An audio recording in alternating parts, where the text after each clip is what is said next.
መናገር ካለባችሁ ለአምላካችሁ ለእግዚአብሔር ብቻ ተናገሩ።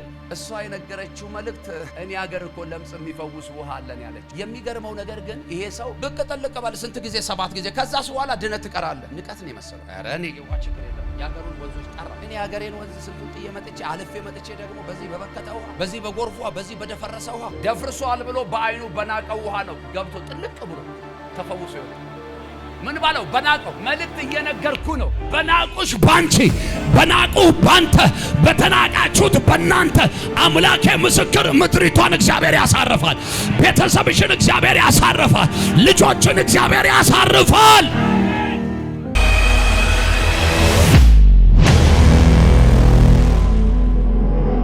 ሰው መጽሐፍ ቅዱሱን ያወጣል።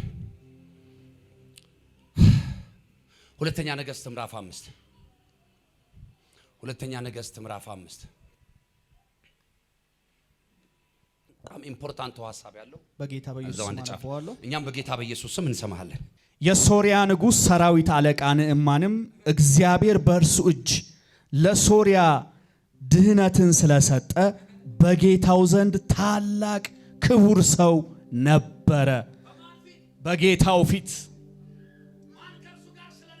እግዚአብሔር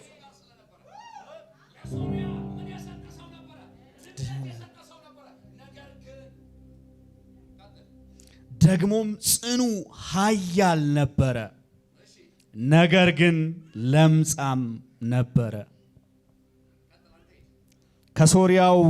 ከሶርያው ያንንም አገር አደጋ ጣዮች ወጥተው ነበረ። ከእስራኤልም ምድር ታናሽ ብላቴና ሴት ማርከው ነበረ። የንዕማንም ሚስት ታገለግል ነበረ።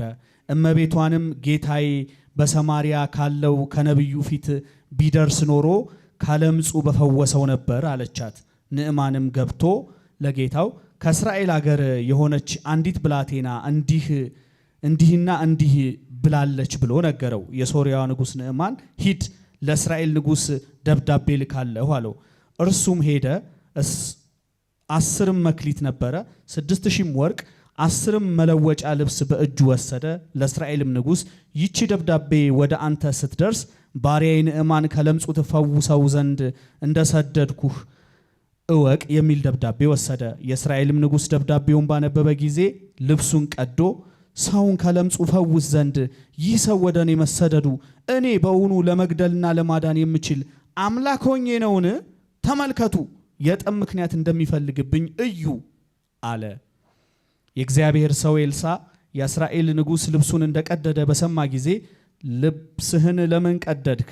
ወደ እኔ ይምጣ፣ በእስራኤል ዘንድ ነቢይ እንዳለ ያውቃል ብሎ ወደ ንጉሡ ላከ። ንዕማንም በፈረሱና በሰረገላው መጣ፣ በኤልሳዕም ቤት ደጃፍ ውጭ ቆመ። ኤልሳዕም ሂድ፣ በዮርዳኖስ 7 ጊዜ ታጠብ፣ ሥጋህም ይፈወሳል፣ አንተም ንጹሕ ትሆናለህ ብሎ ወደ እርሱ መልእክት ላከ። ንዕማን ግን ተቆጥቶ ሄደ፣ እንዲህም አለ፣ እነሆ እኔ የሚመጣ ቆሞም የአምላኩን የእግዚአብሔርን ስም የሚጠራ የለምጹም ስፍራ በእጁ ዳሶ የሚፈውሰኝ መስሎኝ ነበር። የደማስቆ ወንዞች አባናና ፋርፋ በእስራኤል ውኖች ሁሉ አይሻሉምን? በእነርሱስ ውስጥ መታጠብና መንጻት አይቻለኝም ኖሯልን? ዘወርም ብሎ ተቆጥቶ ሄደ። ባሪያዎቹ ቀርበው አባት ሆይ ነቢዩ ታላቅ ነገርስ እንኳ ቢነግርህ ኖሮ ባደረከው ነበር፣ ይልቁንስ ታጠብና ንጹሕ ሁን ቢልህ እንዴት ነዋ ብለው ተናገሩት። ወረደም የእግዚአብሔርም ስም እንደተናገረው በዮርዳኖስ 7 ጊዜ ብቅ ጥልቅ አለ። ሥጋውም እንደገና እንደ ትንሽ ብላቴና ሥጋ ሆኖ ተመለሰ፣ ንጹሕም ሆነ። የመጨረሻውን ቃል ድገምላቸው ሰሙት። ሥጋውም እንደገና እንደ ትንሽ ብላቴናና ሥጋ ሆኖ ተመለሰ፣ ንጹሕም ሆነ። እንደገና እንደ አዲስ ሥጋ ወይም እንደ ሕፃን ሥጋ ሆኖ ተመለሰ፣ ከዛ ንጹሕም ሆነ። ነገር ግን የሚለው ነገር ተነሳ አልተነሳም? ተነሳ። ቁጭ በል። ጌታ ኢየሱስ ይባርክ፣ ዘመን ይባርክ። ክብር ለአምላካችን ለእግዚአብሔር ይሁን። ይሄ ታሪኩን የሰማችሁት ሰው ንዕማን የሚባል የሶሪያ የጦር ሰራዊት አዛዥ ወይም ገዢ፣ በእኛ ሀገር መከላከያ ሚኒስተር ማለት ነው። በእኛ ሀገር ቋንቋ ኢታማዦር ከፍተኛ የስልጣን እርከን ላይ ያለ ሰው የሀገሪቷ ደህንነት በእጁ ነው ያለው። ግን የሚገርመው ነገር ለካ የአንድ ሀገር ደህንነት ወይም ደግሞ ትልቁ የስልጣን እርከን በእናንተ እጅ መሆኑ ትርጉም የለውም። አንድ የሚያስፈልጋችሁ ነገር አለ። እግዚአብሔር የሚባለው ትልቁ አምላክ አብሯችሁ መኖር። ዛሬ የእግዚአብሔር አብሮነት ከእናንተ ጋር ይሆን። የእግዚአብሔር አብሮነት ከኛ ጋር ይሆን። የእግዚአብሔር አብሮነት ከምድራችን ጋር ይሆን። ለካ ከዚህ ሰው ጋር የእግዚአብሔር አብሮነት ነበረ እናንተዬ። እና በጣም የሚገርማችሁ ነገር የአገሪቱ ንጉስ ወይም ገዢው የበላዩ ባለስልጣን ወይም የበላዩ ጠባቂ ከሱ በታች ያለው ይሄ ጦር አዛዥ ወይም ይሄ ታማዦር የተባለው ሰውዬ ከሌለ ህልውናው አደጋ ላይ ነው። ስለዚህ በሱ ጉዳይ ቀልድ አያውቅም። በሱ ጉዳይ አይደራደርም። የሰውየው ለምጽ በአንድ ሌሊት የመጣ አይደለም፣ አብሮት የኖረ ነው። ብዙ ቀን ለምጻምነቱን አይቶታል። አንድም ቀን ግን መፍትሄ ፈልጎለት አያውቅም። ምን ፈልጎ አያውቅም? መፍትሄ ፈልጎለት አያውቅም። አጠገብ ያለው እንድካውና ሰው ቢያይ ምን ያመጣል በለው። እግዚአብሔር ሲያይ በለው ታሪክ ይለወጣል። ትንቢት እኮ ነው የምነግርህ በጌታ። ሰው ብዙ ዘመን አይቶ መቀየር ያቃተውን ጉዳይ አምላክ እግዚአብሔር አንድ አይቶ ለዘላለም ያስተካክለዋል። ቤትሽ ተስተካከለ፣ ኑሮ ተስተካከለ፣ ቢዝነሳችሁ ተስተካከለ፣ ትዳራችሁ ተስተካከለ። እግዚአብሔር ዛሬ ጣልቃ ገባ እና ይገርማቸዋል። የሶሪያን ደህንነት ያመጣ ሰው ነው። የሶሪያን ደህንነት ያመጣ ይህ ሰው በህይወቱ ላይ ግን ነገር ግን የሚባል ነገር አለ። መጽሐፉ ገና ቁጥር 1 መጨረሻዋ ጽሑፍ ላይ ምን ይላል? ነገር ግን ለምጻም ነበረ። ሁለተኛ ሶስተኛው ቁጥር መጨረሻ ላይ ስትሄድ ነገር ግን ለምጻም ነበረ። መጽሐፍ ቅዱስ የእግዚአብሔር ቃል ሲናገር ሉቃስ 18:27 ላይ እንዲህ የሚል ቃል አለ። ለሰው የማይቻል ለእግዚአብሔር ይቻላል። ይሄ ሰው መጀመሪያም የሶሪያን ጠላቶች ያሸነፈውና የሶሪያን ደህንነት ያመጣው የእግዚአብሔር አብሮነት አብሮት ስለነበረ ነው። ይገርማቸዋል። ሲቀጥልም ደግሞ ነገር ግን የሚባለውን ነገር ከህይወቱ ላይ ያነሳው እግዚአብሔር አብሮት ስለነበረ እንጂ ንጉሱ ስለላከው አይደለም፣ እስራኤል ስለሄደ አይደለም፣ ለኢየሩሳሌም ለእስራኤል ንጉስ ደብዳቤ ስላጻፈም አይደለም። እግዚአብሔር ከማን ጋር? ከእርሱ ጋር ስለነበረ። እንዴት እግዚአብሔር ይህን ሰው አገኘው? እንዴት ጎበኘው ልትሉ ትችሉ ይሆናል። በጦርነት ዘመናቸው አንድ እስራኤላዊት የጦር ምርኮኛ ሆና የነዕማን ሚስት አገልጋይ ሆና በቤታቸው ምን ትል ነበር? ትኖር ነበር። ምን ሆና? አገልጋይ ሆና። ብዙ ሰዎች ቤት ላይ ስራውን እየናቁ አይደለም ሊያገለግሉ የሚመጡ ሰዎች። እንደውም በእኛ ሀገር አውድ እንደውም ጥሩ ነው፣ ሰራተኛ ይባላል። የመንግስት ሰራተኛም ሰራተኛ እኮ ነው የሚባለው። እንደውም አይሁድም እንደሚሉ ገረድ ነው የሚሉት አይደል? እኛ ሀገር እንደውም ጥሩ ነው፣ ጌታ ይባረክ። ደግሞ ሞር ደግሞ ጥሩ ብናረገው አገልጋይ ብንል ያምራል። ክብር ለኢየሱስ ይሁን። አገልጋይ ቸርች ውስጥ ብቻ አይደለም ቤት ውስጥም። እና ይቺ የነዕማንን ሚስት የምታገለግል ሴት ጌታው ሲገባና ሲወጣ ታያለች። በዚህ ለምጽ ሲቸገር ታያለች። የሚቀየር ነገር የለም። እንትኑን ደግሞ ስልጣኑንና ይሄ ፖዚሽኑ ምናምን ስታስብ በጣም የሚገርም ነው። እዚህ ሰው ላይ እንዴት ይኖራል የሚያስብል ነው። እና ቀስ ብላ እሜቴ ጋር ጠጋ ብላ እሜቴ ያለቻት እንደው እኮ ጌታው ፍቃደኛ ቢሆኑና እሺ ቢሉ የሆነ እኮ እኔም ማቀው የሚፈውስ የሚያነጻ ይሄ ነገር ግን የተባለውን ነገር አንዴ ለመጨረሻ ጊዜ የሚሽር ጌታ እኮ ነው ያውቃለሁ፣ አምላክ አውቃለሁ። ምን? አዎ። የት ሀገር? እኔ ሀገር። ያንቺ ሀገር የት ነው? እስራኤል ይባላል። ያኔ ብዙ ምርኮኞች አንቺን ጨምሮ የተማረኩበት። አዎ። እግዚአብሔር ትንንሾች ጋር መፍትሄ አለው። አንቺ ትንሿ ጋር እግዚአብሔር መፍትሄ አለው። አንተ ትንሹ ጋር ሰው ሚንቅህ ጋር መፍትሄ አለው እግዚአብሔር። እቺ ታውቃላችሁ፣ አንደኛ ምርኮኛ ነች፣ ሁለተኛ የሰው ቤት ምንድን ነች? አገልጋይ ነች፣ ሶስተኛ በጣም ትንሽ ልጅ ነች። ግን ትልቅ መፍትሄ ይዛ መጣች። በሚስትየው በኩል ደረሰው መልእክት። እውነትሽን ነው አላት። አዎ። እና ይመስለኛል ፈውስ ፍለጋ ሳይሆን ሰውየው እንደዛ ሳይሆን አካሄዱ እንደንትንም ነው፣ እንደ ቱሪስትም የሄደ ነው የሚመስለው። አይመስላችሁም? ወደ መጨረሻ ላይ ያለውን ነገር ስታነቡ እና ሄደና ለንጉሱ ነገረው። ምን ብሎ ነገረው? አይ እንደዚህ አይነት ቦታ ላይ እንዲህ አይነት ፈውስ አለ ተብያለሁ። ይሄ ነገር ግን የሚለውን ነገር እሱ አያውቀውማ። ነገር ግን የሚሉት ሰዎች ናቸው በሱ ህይወት ላይ። እናንተም ህይወት ላይ እኮ አንዳንድ ጊዜ እያወቃችሁት አትሉትም እናንተ ሰዎች ግን ያዩና ይላሉ። የምትችሉት ምን የማትችሉት ነገር ግን ይላሉ። ዛሬ ተነስቷል በኢየሱስ እና ምን ይሻላል አለ። አይ መሄድ አሰብኩ አለ። ትሄዳለህ? አዎ። ታዲያ ምን ችግር አለው? ለጸሐፊዋ አጭር ደብዳቤ ጻፊ በላት።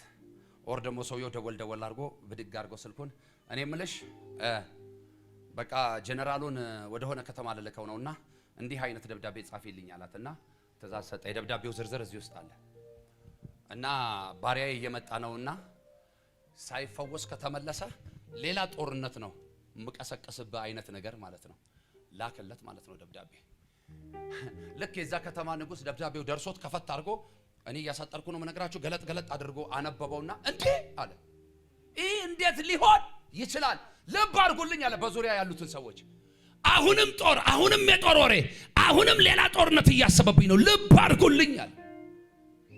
ቢኮዝ የማይመስል ነው። ሉቃስ 18:27 ላይ ምን አልኳችሁ? ለሰው የማይቻል ለእግዚአብሔር ከብዶብሻል፣ ለእግዚአብሔር ቀላል ነው። አቅተዋል፣ ለእግዚአብሔር ቀላል ነው። ምን ሊሆን ነው ብላችሁ ፈርታችኋል? ለእግዚአብሔር ቀላል ነው። መናገር ካለባችሁ ለአምላካችሁ ለእግዚአብሔር ብቻ ተናገሩ። እሷ የነገረችው መልእክት እኔ ሀገር እኮ ለምጽ የሚፈውስ ውሃ አለን ያለችው። ክብር ለአምላካችን ለእግዚአብሔር ይሁን። የሚገርመው ነገር ግን ይሄ ሰው ብቅ ጥልቅ ባለ ስንት ጊዜ 7 ጊዜ ከዛስ በኋላ ድነት ትቀራለ። ንቀት ነው የመሰለው። ኧረ እኔ የውሃ ችግር የለብኝም ማለት ያገሩን ወንዞች ጠራ እንዴ። እኔ ሀገሬን ወንዝ ስንቱን ጥዬ መጥቼ አልፌ መጥቼ ደግሞ በዚህ በበከተ ውሃ፣ በዚህ በጎርፍ ውሃ፣ በዚህ በደፈረሰ ውሃ አጠገብ ያለውን ሰው ንካ። ሲያዩሽ አታምሪም በላት። ሲያዩ ካታምርም በለው። ነገር ግን በለው ከዚህ ቀን ጀምሮ ያምላክ እግዚአብሔር እጅ፣ ያምላክሽ እግዚአብሔር እጅ ባንቺ ነገር ላይ ባንተ ነገር ላይ ከመምጣቱ የተነሳ የማይፈልጉ ሰዎች ይፈልጉሃል። አሜን ያለ ሰው ይሁንለት። ደፍርሷል ብሎ በአይኑ በናቀው ውሃ ነው ገብቶ ጥልቅ ብሎ ተፈውሶ ይወጣ። ምን ባለው? በናቀው መልእክት እየነገርኩ ነው። በናቁሽ ባንቺ፣ በናቁ ባንተ፣ በተናቃችሁት በእናንተ አምላኬ ምስክር ምድሪቷን እግዚአብሔር ያሳርፋል። ቤተሰብሽን እግዚአብሔር ያሳርፋል። ልጆችን እግዚአብሔር ያሳርፋል። ደብዳቤው ሲደርሰው ንጉሱ ታውቃላችሁ ጨርቁን በላዩ ቀደደ ይላል ክፍሉ። እናንተ በደንብ አንብቡት። በኋላ ጨርቁን በላዩ ቀደደ፣ ተበሳጨ፣ ተናደደ። ታውቃላችሁ ይሄ ወሬ አንድ ጃይንት የሆነ ነብይ ጋር ደረሰ። ማጋ ደረሰ? ኤልሳ ጋር ደረሰ። ዛሬ እንዲህ ይሆናል። የመጨረሻው ማህተብ ሊመታላችሁ ለአንዳንድ ሰዎች የመጨረሻው ማህተብ የሥራ፣ የአገልግሎት፣ የትዳር፣ የልጅ፣ የጉዞ ማህተብ ሊመታላችሁ የመጨረሻው ቦታ ላይ የመጨረሻው ሰዓት ላይ የመጨረሻው ነብይ ላይ እግዚአብሔር አምጥቶሃል። ዛሬ በኢየሱስ ስም ማህተብ ተመታላችሁ። ኤልሳ ወደ ንጉሱ ደወለ። መልእክተኛ ላከ። አይዶን ነው ብቻ መልእክት ላከ። ንጉስ ስለምን ትበሳጫለህ አለው። አንተ የእስራኤልን አምላክ አታውቅም እንዴ? አንተ ባታውቀን ያውቀዋለሁ። አንተ የእስራኤልን አምላክ አታምንም እንዴ? አንተ ባታምን እኔ አምነዋለሁ። እናማ ሲለው ወደኔ ላከው። ምን ወደማ ወደኔ ምን በል ላከው። ዛሬ እንደዚህ አይነት ሰዎች ይነሳሉ። እግዚአብሔር ምስክሬ ነው። ንጉስ የፈራውን ታሪክ የሚቀይሩ ሰዎች፣ ንጉስ የሰጋበትን ጉዳይ የሚቀይሩ ሰዎች፣ እረ እንዲህ አይባልም እየተባለ እግዚአብሔር እንዲህ ይላል የሚሉ ልጆች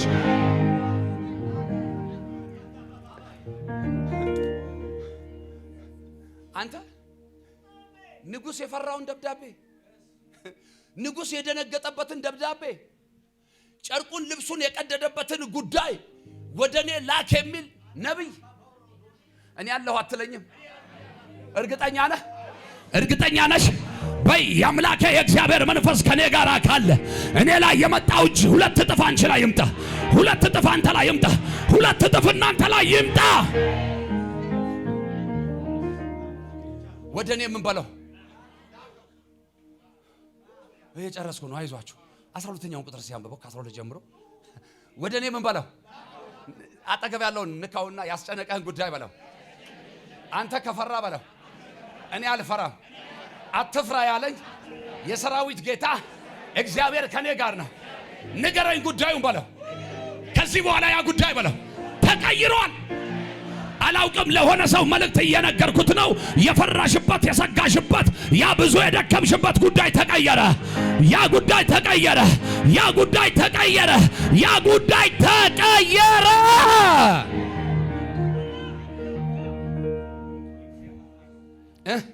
የእግዚአብሔር ሰው ኤልሳ የእስራኤል ንጉሥ ልብሱን እንደቀደደ በሰማ ጊዜ ያ ሰው የእግዚአብሔር ሰው ኤልሳ ንጉሱ ምን እንዳለ በሰማ ጊዜ ልብሱን እንደቀደደ በሰማ ጊዜ አሁን አንቀሽም ነብይ ቢሆን ኖሮ የሆነ ቀሽም አማኝ ቢሆን ኖሮ ልክ ይሄን ወሬ እንደሰማ አረ እንዴ ብሎ ወደ መሰዊያዬ ምናምን ነበር የሚለው ወደ መሰዊያው መግባቱ ጥሩ ወደ ጸሎቱ መምጣቱ ጥሩ ግን ደግሞ እግዚአብሔር ክብሩን ሊገልጥበት የእስራኤል ጠላት ከነበሩ ወገኖች የመጣውን ያፓ የተባለውን ዋናውን ሰው አይቶ እግዚአብሔር ዝም ብሎ ማለፍ አይችልም ጊዜ አይሰጠው ለዚህ ጉዳይ ጊዜ አይሰጠም ለዚህ ጉዳይ ጸሎት አይፈልግም እግዚአብሔር ለዚህ ጉዳይ ወደ መሰዊያ መመለስ ለዚህ ጉዳይ ወደ ምሽግ መግባት አይፈልግም ለዚህ ጉዳይ ጾም ጸሎት አያስፈልግ አልሰማችሁኝማ በይ ዛሬ የሚሆንልሽ ጉዳይ ጾም ጸሎት አያስፈልገው ቀጠሮ አያስፈልገው ጊዜ አያስፈልገው አምላኬ ምስክሬ ነው ካፌ በወጣ ሰዓት ሆነብሽ ካፌ በወጣ ጊዜ ሆነብህ ምን ባለ ጊዜ ጨርቁን እንደቀደደ በሰማ ጊዜ ልጸልይ አላለም ልዘምር አላለም ላምልክ አላለም ልጩህ አላለም ልስገድ አላለም በል ወደኔ ምን በለው ከኤልሳ ጋር ማን አለ እግዚአብሔር ካንተየ ጋር እግዚአብሔር ካለ ባንቺ ቤት ያሳየን ባንተ ቤት ያሳየን በጠላቶች ላይ ያሳየን በከሳሾችሽ ላይ ያሳየን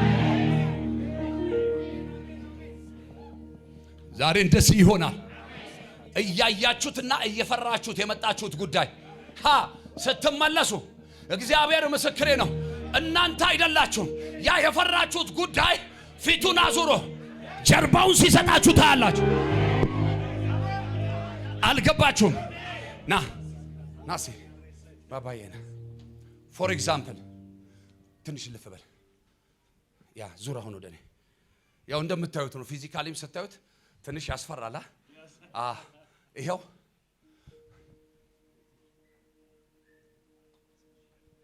ይሁት እንግዲህ እንደምታዩት ነው ይሄው ፊት ለፊት ልንጋጠም ማይክሮ ሰከንድ ነው የቀረን እና እኔ ፈራው እኔ ሰጋው ማየው ግዝፈቱን ነው ትልቀቱን ነው ተራራነቱን ነው የማየው አመታቶቹን ነው የማየው ጉልበቱን ነው የማየው ይሄ ጉዳይ ፌር አይደለም አያዋጣም አይነት ነገር ብዬ በሰላም ወክ ጀምሬያለሁ ነው ወዴት እንደምሄድ አትጠይቁኝ እኔ ወክ ጀምሬያለሁ የሆነ ያህል እጃለሁ የምችለውን ያህል ዞር ስል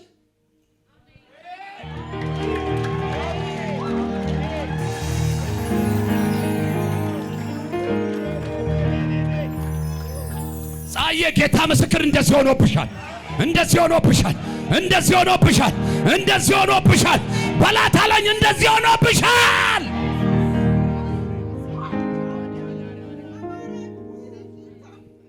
ና ስሙኝማ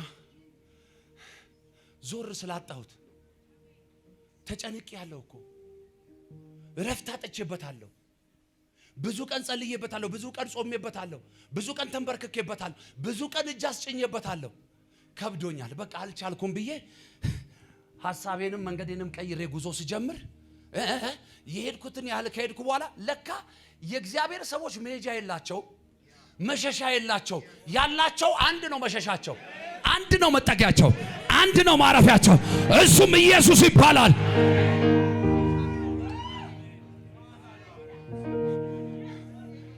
ባሪያው እንዳለ በመድኃኒቴ አምላክ በእግዚአብሔር ምን አደርጋለሁ ሐሴት አደርጋለሁ በቃ የአማኝ መከታው አንድ ነው የአማኝ መጠለያው አንድ ነው የአማኝ መኖሪያው ማደሪያው አንድ ነው እሱም እግዚአብሔር ይባላል ሐሳብ ቀይሬ መሄድ የጀመርኩት ሰውዬ የምችለውን ያህል ከሄድኩ በኋላ የትም እንደማልሄድ የትም እንደማልደርስ ሲገባኝ ወደ ነበርኩበት መመለስ ጀመርኩ። ገና ዞር ስል የለም። ከመቀስበት ጉዳዩ ፊቱን አዙሮ ልባርካችሁ ጌታ ምስክሬ ነው።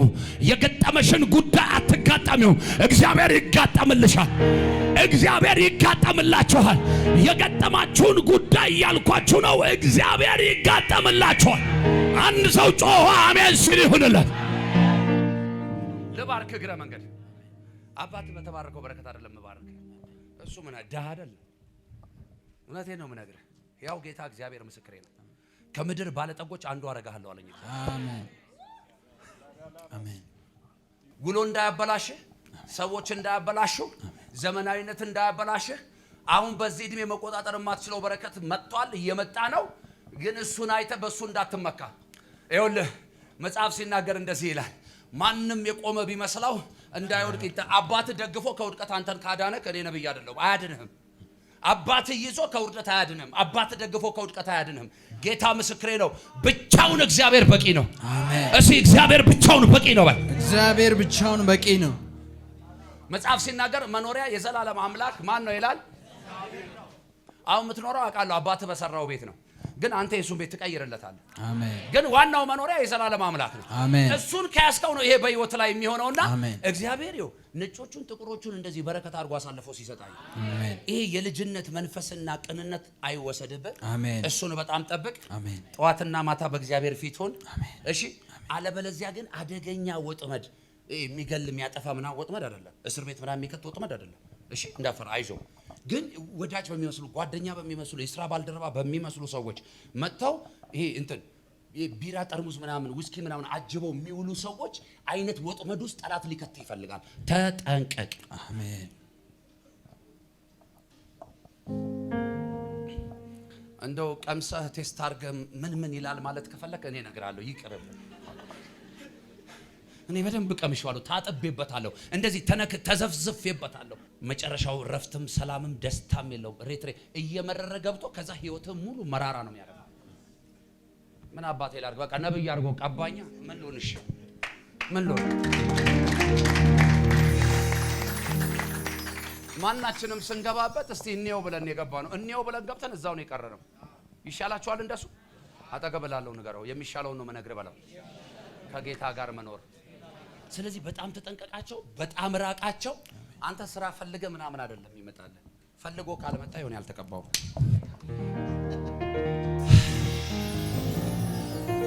እና መልእክቴን አግኝታችሁታል።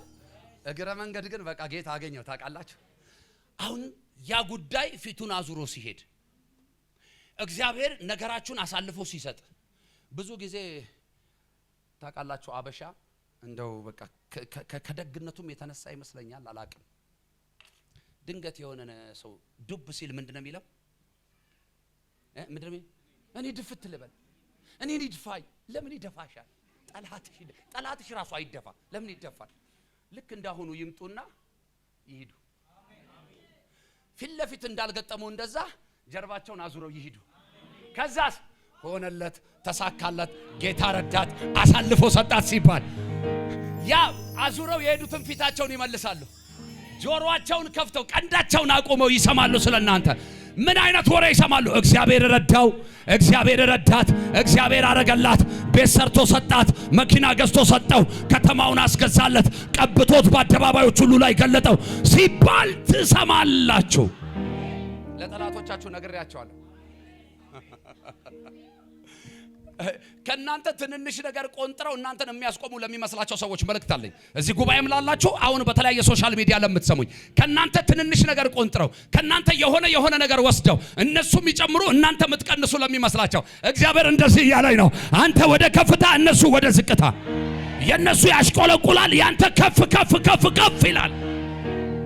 እግዚአብሔር አብሮ የሚሆነው የግድ እግዚአብሔር ከሚለው ጋር ብቻ አይደለም። እግዚአብሔር ከወዳጆቹ አይደለም ከጠላቶቹ ጋርም የሚሆን እግዚአብሔር ነው። ይሄ ሰው እግዚአብሔርን አያውቀውም። ይሄ ሰው እግዚአብሔርን አያመልክም። ግን የሚገርመው ፋይናሊ ስነግራችሁ አመነ። በቃ ይሄ ሰው በእግዚአብሔር አመነ። ቢኮዝ በህይወቱ ላይ ምን ሆነ? የሚታይ ለውጥ ሆነ። ነገር ግን የሚባለው ነገር ተነሳ። ያ የጎልማሳው ያ የሽማግሌው ያ የትልቁ ሰውዬ ያ በለምጽ የተመታው ቆዳ እንደማን ቆዳ ሆነ? እንደ ሕፃን ልጅ ቆዳ ሆነ። አጠገባቸው ያለውን ሰው ንኩት በጌታ ዛሬ በላ ቆዳህ ያምራል፣ ኑሮ ግን ሲያስጠላ በኢየሱስ ስም በለው ተቀየረ በለው እባክህ።